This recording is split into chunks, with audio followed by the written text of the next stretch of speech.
Hello there. Well, I took myself for a walk yesterday with a good friend Roger, and I didn't bring you with me. So today I decided to bring you with me instead to get a bit of an idea of what it's like up here. So literally up on the east side of Sidmouth, and there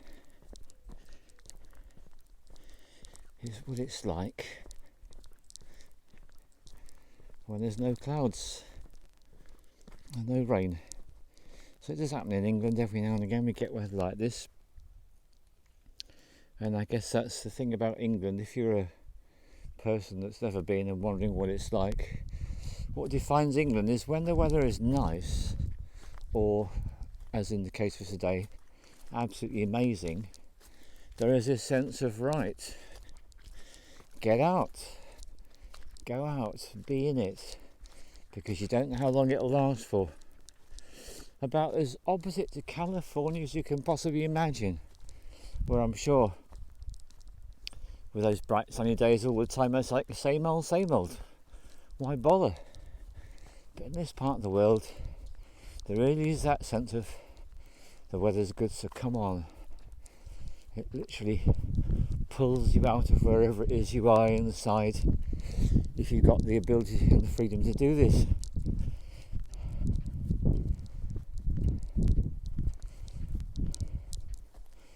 So usually when I make a film, it's something that's been gestating sometimes for minutes, sometimes for years. I think the film that took me longest of all to make was the one I made about DNA. About 2 or 3 years went into that one. A lot of meditation, a lot of I wonder how I'm going to do this, and then just periods of time to reflect and to kind of consider how I was going to approach it. And other times it's like it just comes to me and I make the film straight away. But occasionally what I like to do is to have no plan and no idea whatsoever. So just going to take you along this walk and see what happens.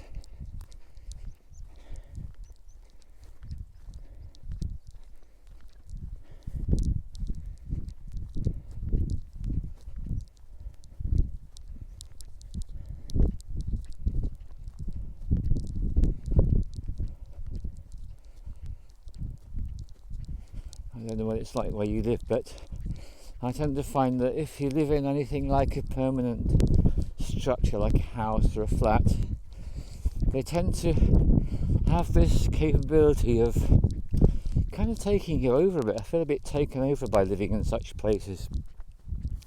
I just spend a lot of time living in tents of different description, geodesic domes, yurts, caravans, and even boats, and with something whereby there's not that much between you and the outside world. It's just so much easier to get out. In fact, I would say I find where I'm living now a flat perhaps the hardest in that sense, because not only have you got to get out of something which is quite a solidly built structure, but also it's that sense of, okay, I've got to go downstairs, I've got to prepare myself to go out. Whereas in the caravan, you're just in and out on a second, same thing with the yurt, so it's very different. I did spend a lot of time living in low impact structures, and it did seem very much the only way for me for a long time. Now I'm in the opposite situation. I've lived in conventional dwellings for a long time, and I find it takes a lot more energy and commitment to get out, preparation. Whereas when you step out of a caravan, there's no preparation. You step out, make sure you've got something on your feet, a coat if it's pouring with rain, but dead easy. So this is called the Southwest Coastal Path, and I discovered yesterday it goes all the way from Minehead in North Somerset in the southwest of England, all the way through the north coast of Devon and Cornwall, round Land's End and Lizard Point, up into Devon, to Dorset, all the way up to pool near Weymouth. Now, the thing about this coast is this little bit is very much Devon sand, and you can see that bit that looks like it's just crumbling off. So the thing about these cliffs is they are in a constant process of disintegration, and you can see the sea just down there, and just look at the colour of that rich deep red has spread from the sand and the cliffs into the sea.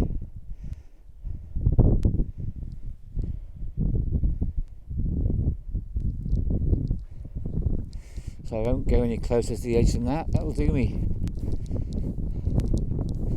And we've got coming up ahead classic deciduous woodland, which means all the leaves fall off in the autumn. They look like little tree skeletons, and I like to be aware of the fact that although everything looks so lifeless, actually it's full of life.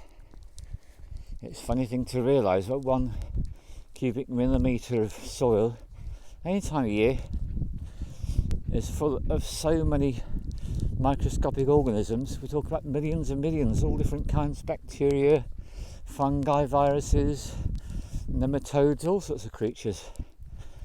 Yeah, I love that fact that when it appears and nothing much is going on, it's teeming with life and activity. And these trees, when you realise that every single one of these trees has got a rooting system, and those rooting systems have got a fungus called mycorrhiza, and you really can't call it an infestation because it's a mutually beneficial arrangement. In fact, you call it symbiosis, mutually beneficial arrangements. And so the mycorrhiza inhabiting the roots of these trees, every single one of them, well, the mycorrhiza mycelium actually connects them all together. So that's a funny thought, isn't it? So we tend to think of trees and we think of them being separate, but they're not. They're all joined together, all joined with each other. And when one tree goes down, the other trees do what they can to restore it if it can be brought back to life. So a really amazing relationship going on between all the trees. And even this little hedge that you can see, all those plants are going to be connected too.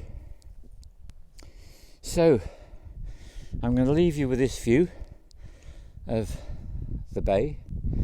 I'm going to go into the woods on my own. Cheers for now.